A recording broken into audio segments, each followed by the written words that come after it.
Des légumes gorgés de pesticides, du jambon au nitrite soupçonné d'être cancérigène, des gâteaux truffés d'additifs. Depuis quelques années, c'est devenu notre cauchemar de consommateurs. En faisant nos courses, nous hésitons entre des milliers de produits aux ingrédients parfois bizarres, lorsque soudain un logo rassurant attire notre regard. Le label bio français, le label bio européen, saveur de l'année. Ah tiens, Là, on a du bleu blanc cœur. Là. Saveur de l'année, encore une.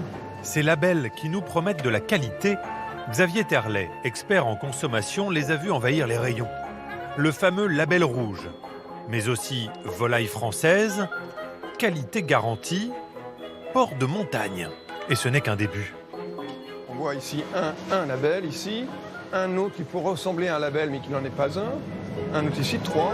C'est fou, même les produits les plus simples deviennent compliqués à choisir. Donc ici, rien que sur ce rayon, 8 labels différents.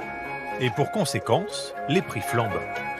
Là, sans label, il est à 2,39. Ces pommes, avec une garantie AOP ici, et qui sont à 3,89 le kilo.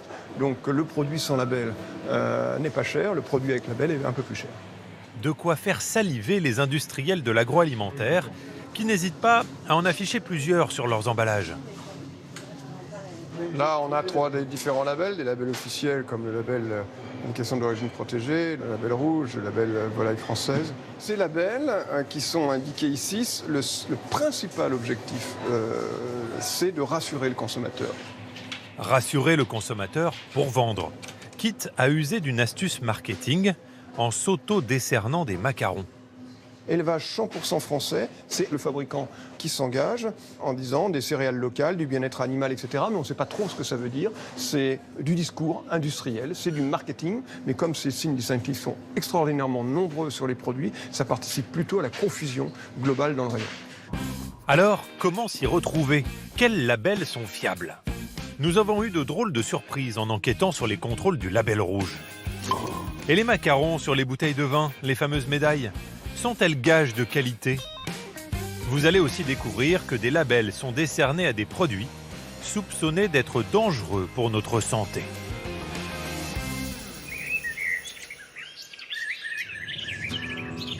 Dans nos campagnes, le roi des labels, c'est le label rouge, le plus exigeant de tous, probablement le plus surveillé. Partout où il passe, Christophe Bontemps débarque à l'improviste. Il est inspecteur depuis 30 ans. Sa spécialité, ce sont les volailles.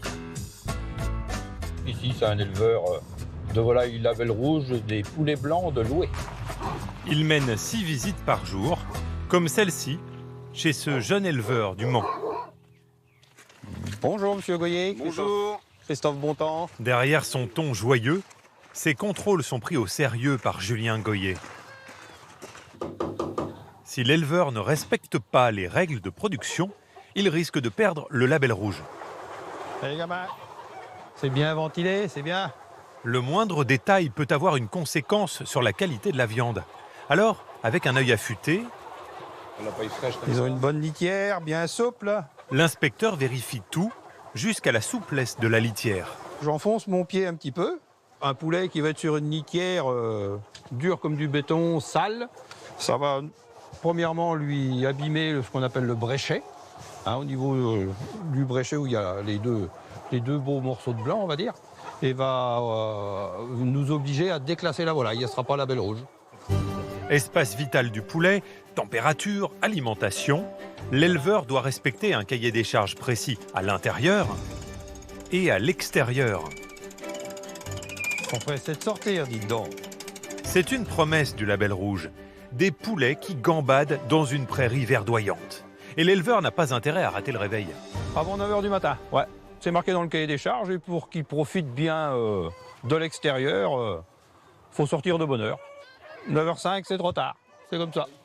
Jusqu'à la tombée de la nuit, il respire le grand air. Ils sont dehors, ils sont bien. Ils sont heureux, là. Par ce soleil. Ce qui fait qu'un poulet label rouge sera meilleur qu'un poulet standard, c'est justement cet accès au parcours qui fait qu'il va courir, gambader, se muscler.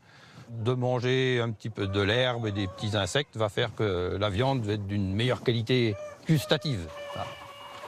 Rien à signaler dans ce poulailler, mais un peu plus loin, Un défaut va immédiatement attirer l'attention de notre inspecteur.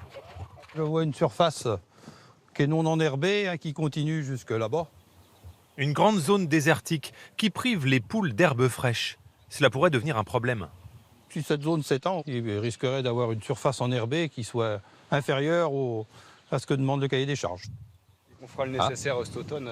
D'accord, ça c'est une bonne chose. Je vous le marquerai en point sensible. Il conserve son label rouge, mais il faudra de l'herbe au prochain contrôle. Sinon, son poulailler risque de perdre son homologation avec un gros manque à gagner. Une petite signature ici. Car il vend son poulet 1,70 € le kilo à l'abattoir, mais sans label rouge, ce serait 2 fois moins. Un prix plus cher pour le producteur et un gage de qualité pour le consommateur, c'est la recette du succès du label rouge depuis 40 ans. Aujourd'hui, le logo rouge certifie de la viande, du saucisson, des lentilles, du sel, des kiwis, des fraises, 424 produits. Pour conserver le précieux label, les fabricants doivent se plier chaque année à un test devant un panel de consommateurs. Une dégustation, vous allez le voir, aux méthodes surprenantes. Dans ce laboratoire, à Agen, ces fraises du Lot-et-Garonne jouent gros. 11 dégustateurs vont analyser les fruits et les passer au crible.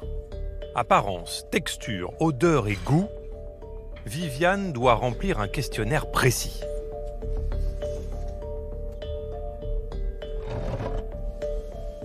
Elles sont brillantes, elles sont colorées, elles sont appétissantes. Elle a très envie de les croquer. Mais le goût est-il à la hauteur ?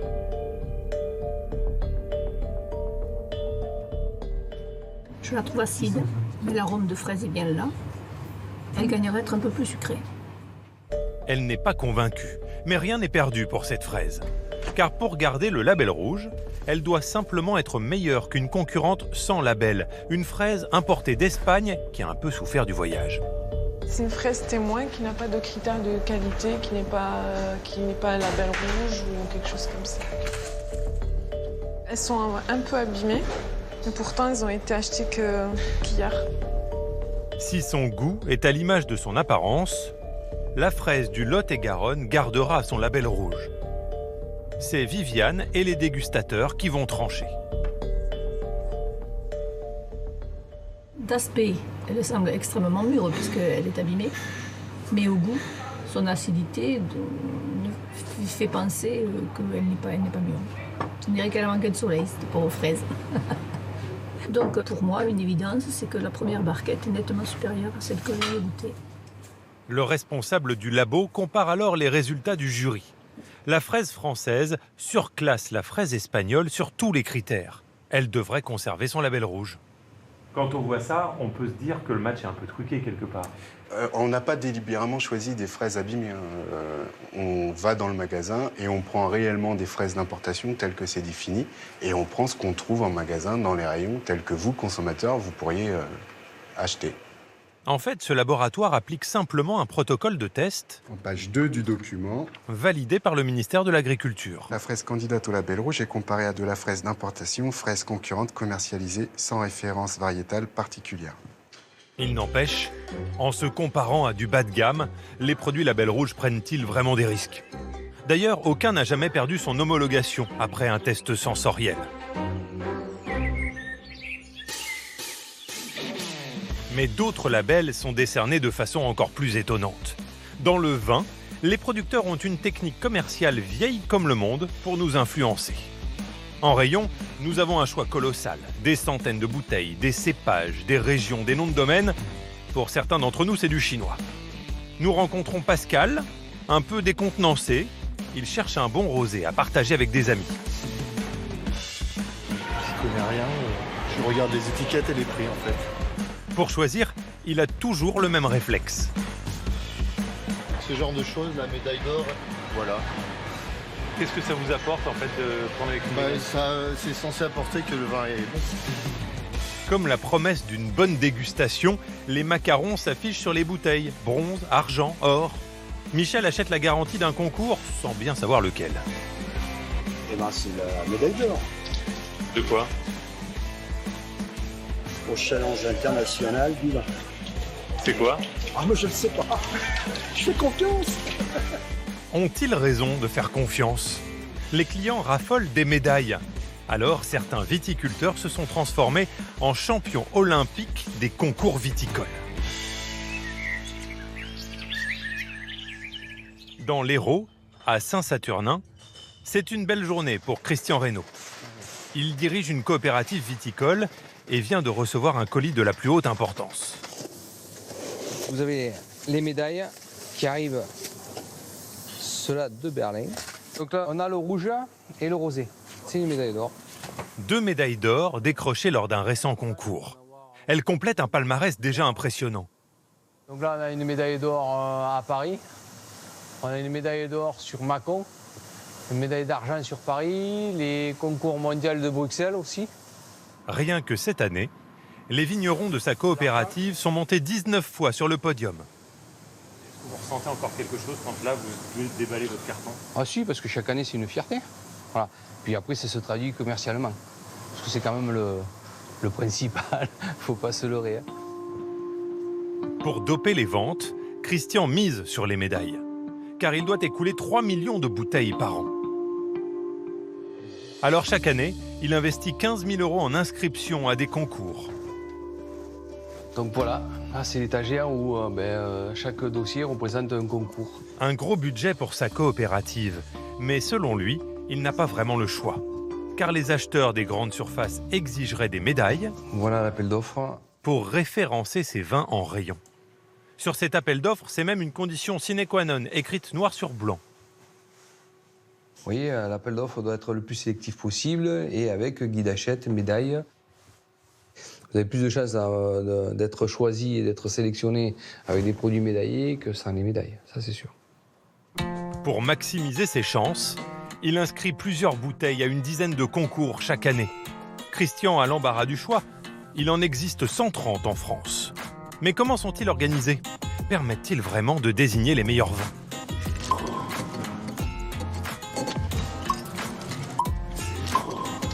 Le lendemain, nous le retrouvons à Gignac. Il participe au concours des vins de la vallée de l'Hérault. Bonjour, Christian Reynaud. Il a dépensé 165 € pour inscrire 11 vins. Avant de démarrer, les bouteilles sont camouflées jusqu'au goulot. Un numéro chacune. La dégustation se fera à l'aveugle. 215 vins en compétition. Il y a du pain sur la planche. Les jurés s'installent. Mais nous allons aller de surprise en surprise. Au fond de la salle, Christian s'est installé parmi les jurés. C'est assez accrocheur et je ne pense pas que cette année-là évolue correctement dans le temps. Hein. Moi, je ne lui mettrai pas de médaille. Non, non. Devant une telle situation, certains l'accuseraient d'être juge et parti. Lui s'en défend. Mais là, je suis en mode dégustateur. C'est-à-dire que vous pouvez à la fois avoir des vins candidats et être dégustateur. Oui, ils sont pas. Je suis pas dans le jury de mes vins en général. Je déguste avec conscience et consciencieusement, et voilà. Il faut être impartial. La règle veut qu'un producteur ne puisse pas juger son propre vin. Deuxième surprise, chaque bouteille n'est pas dégustée par les 130 jurés, mais par une seule table. Un vin médaillé n'est goûté que par 5 personnes. Apparemment, ce sont les mœurs des concours. 5 dans un jury, c'est bien, c'est bien. Encore, des fois, il n'y en a que 3. Oui, il y a des jurys où il n'y en a que 3. Dernière surprise, chaque table peut décerner jusqu'à 3 médailles sur les 8 vins qu'elle coûte. Du coup, à la remise des prix, une pluie d'or, d'argent et de bronze tombe sur la vallée de l'Hérault. On me donne des chiffres par rapport aux 215 échantillons dégustés. Il a été attribué aujourd'hui 66 médailles, 31 médailles d'or, 28 médailles d'argent et 7 médailles de bronze. À l'IGP Pays d'Oc Rosé, millésime 2017. 66 médailles pour 215 bouteilles, 30% des vins, une réalité dont nous, consommateurs, sommes loin de nous douter.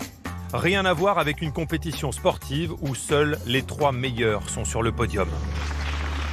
Là, vous pouvez être très bon et avoir un copain à côté qui est très bon aussi.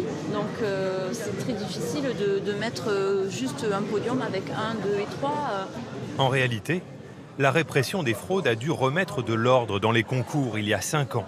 Face à une surenchère de médailles, elle a fixé des règles aux organisateurs, notamment un nombre maximum de récompenses. Donc c'est l'article 7.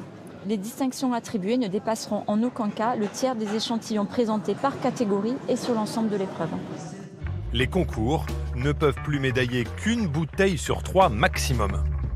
Une restriction encore insuffisante selon cet article de la Revue du vin de France, référence de la presse viticole. Pour prolonger son enquête, son auteur, Fabien Humbert, va tester 9 vins médaillés. Le but, c'est de dire si ces vins, on pourrait les présenter à des amis à table, sachant que c'est quand même tous des médailles d'or, donc ils sont censés être... Ouais. S'ils sont dignes d'être vus. C'est ça. Grand prix d'excellence, foire d'Avignon, concours général agricole, que valent vraiment ces vins? Avec Alexis Goujard, journaliste dégustateur, et Caroline Furstos, sommelière dans des restaurants étoilés, il commence par un blanc d'Alsace.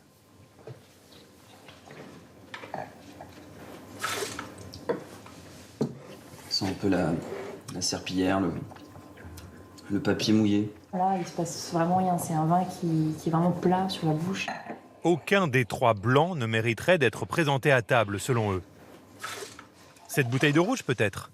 Elle affiche fièrement ses distinctions. Alors, ah oui, celui-là, il a 3 médailles d'or, hein, attention. Merci. On a l'impression de se faire du mal en buvant ça, je trouve. Ça attaque le palais. Ouais. On n'a même pas envie de boire un deuxième verre ni une deuxième gorgée. Mais comment ça passe? Bah, c'est ça. En plus, ça est passé à 3 concours. C'est ça qui est assez incroyable. Finalement, seules 3 bouteilles sur 9 sont acceptables à leurs yeux.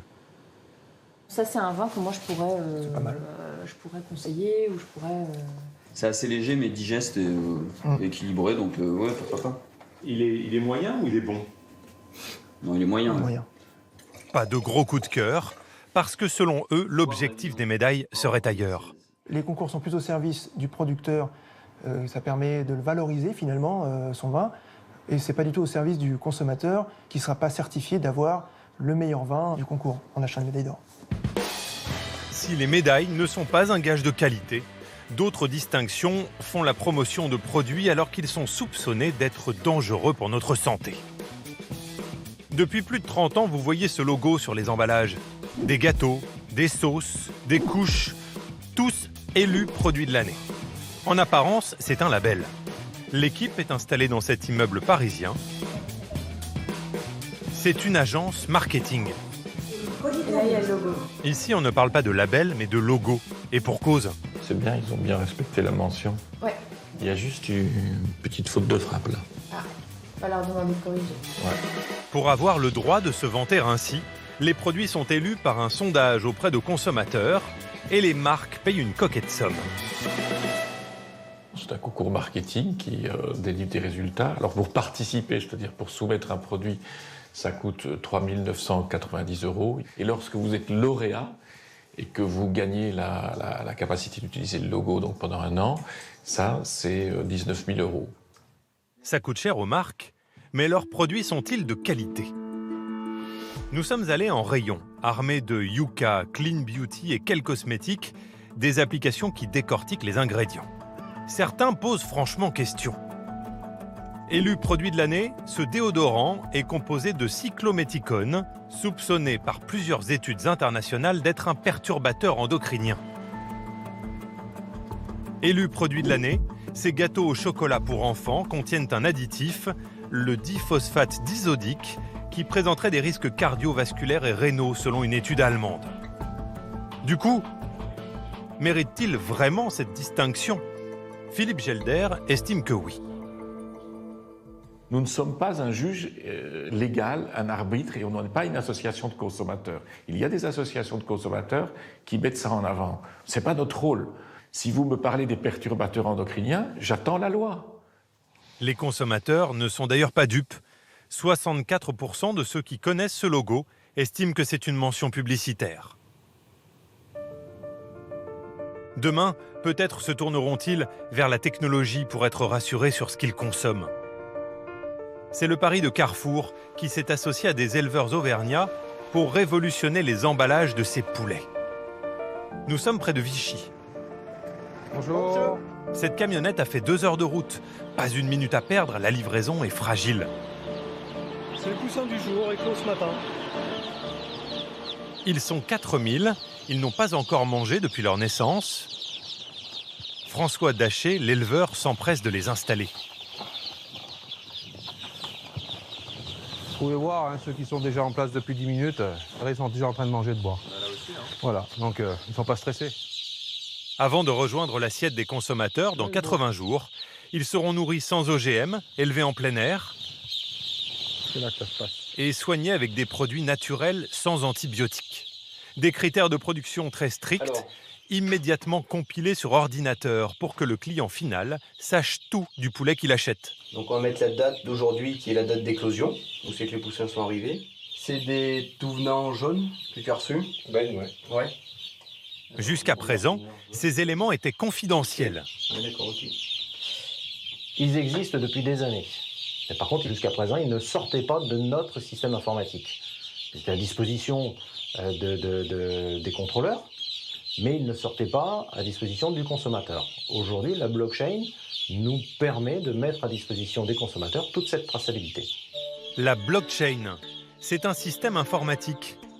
Le couvoir, puis le producteur et enfin le transformateur enregistrent leurs informations.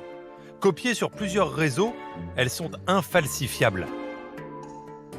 Et voilà ce que cela donne en magasin. Un poulet avec sur l'emballage un QR code. En le scannant, le consommateur découvre toute la vie de la volaille, naissance, alimentation, abattage, stockage. L'enseigne veut étendre son innovation à 8 autres produits d'ici la fin de l'année et donner un coup de vieux au label à l'ancienne.